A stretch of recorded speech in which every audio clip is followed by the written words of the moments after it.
de nuestra población. El objetivo de esta reunión no es otro que aportar toda la información buscando la máxima transparencia e intentando que un proyecto como este, que por la novedad, sin ninguna duda, pues genera expectativas, genera recelos, genera lógicas dudas, lógicas preocupaciones, pues cuente desde el primer minuto con toda la información aportada y con toda la posibilidad de que cualquiera de los actores que participan en este territorio tenga a su disposición todo aquello que pueda ser necesario para quedarse tranquilo. Gas development here can be a catastrophe in the making. Toxic chemicals and methane gas seep into drinking water. And now, experts fear something worse: radioactive radium in waste products. The gas business may be booming, but at what price for people? None of those chemicals are potable. Methanol, hydrochloric acid, ethylene glycol, it's about half of 1% of the fracking fluid is a chemical, or is it really a cocktail of chemicals? But do the math on that. That means that's 5,000 gallons per well is chemicals, or toxic chemicals that goes in. So if there's 8 wells per pad site, that's 40,000 gallons of toxic chemicals. Once the chemicals are injected and the fracturing process is complete, a large percentage of that fluid comes back up. So we have purposely polluted large quantities of fresh water with chemicals that do not belong in the human environment. The amount of fluid that's running around out there, literally, in tanker trucks, thousands of tanker trucks, is such that one tanker truck going off the road with fracking chemicals in it into a river would pretty much wipe it out. I don't believe that they should be allowed to put chemicals into my ground, chemicals that are not allowed by my certification to be put in the ground, chemicals that I feel can do harm to my family, to the people around me. So, in addition to the fracking fluid, which we know is toxic, the frac flowback leaches radium out of the shale. The radium is carcinogenic, and that's something that's being introduced to the surface in a spill that wasn't there before. Fracking chemicals are linked to bone, liver, and breast cancers, gastrointestinal, circulatory, respiratory, developmental, as well as brain and nervous system disorders. And they are in frac waste and may find their way into drinking water and air. I've had some health problems, and this was her recovery area, and we had a little bit of heaven. The only thing you heard at nighttime here was your heartbeat. Now it's just totally devastated. And the water dumped out, down off their pad, down across my land, into my pond, through the pond and into the wetland here alongside me. And what it did, it killed the pond, killed the fish, killed everything in the pond. No frogs, no turtles, nothing. Our drinking water in our house has high concentrations of lead. They've recommended it, or they've told us not to drink it and don't bathe in it. From our heaven, now it's turned into our hell. Not only do we now have a technology that has exceeded our regulatory capacity, we have a government saying something that's ahead of the technology. So I'm really concerned about people in Europe, India, Asia, Africa, that they're going to jump into this again too soon without understanding completely what the implications of this use of technology are on environment and human health. Es una tierra de oportunidades, es una tierra de futuro, es una tierra en la que el progreso ha estado íntimamente vinculado a nuestro carácter emprendedor desde toda la historia, y no queremos que eso deje de ser una constante que nos acompañe, pero también todos somos plenamente conscientes que esa tierra de oportunidades lo es y lo debe ser para las oportunidades que vendrán, pero también para las que tenemos y queremos conservar en el mismo estado en el que fuimos capaces de recogerlas de nuestros antepasados.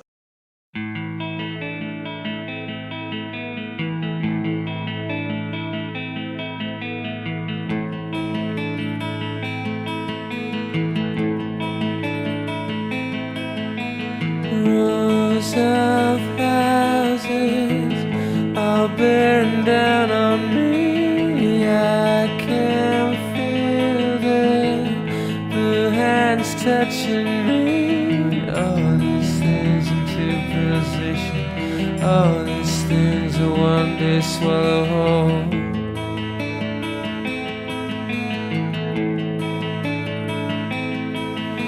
Fade out again.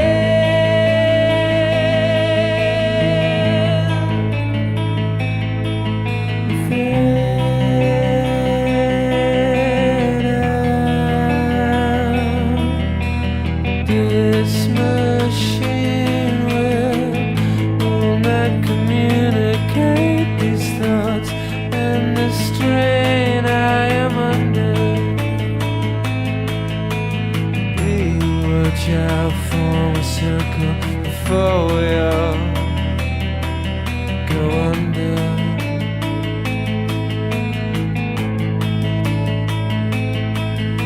Fade out again.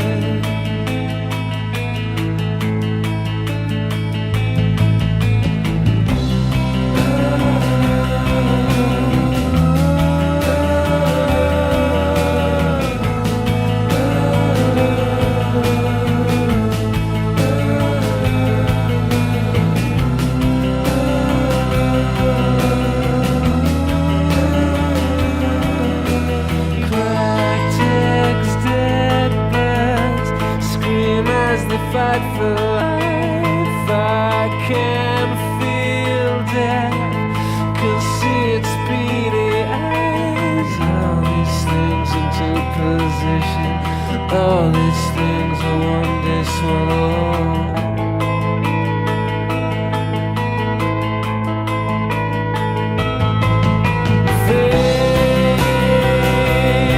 Fade out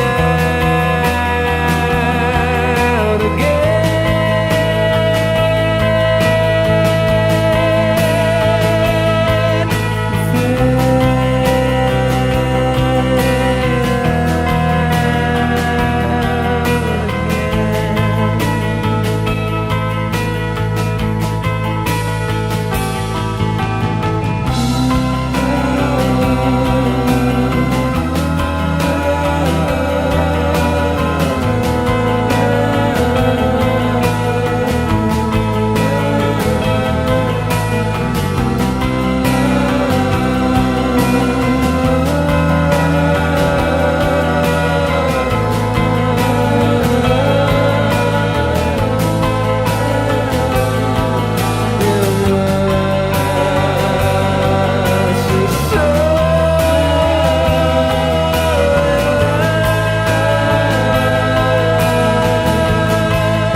How many roads must a man walk down before you call him a man?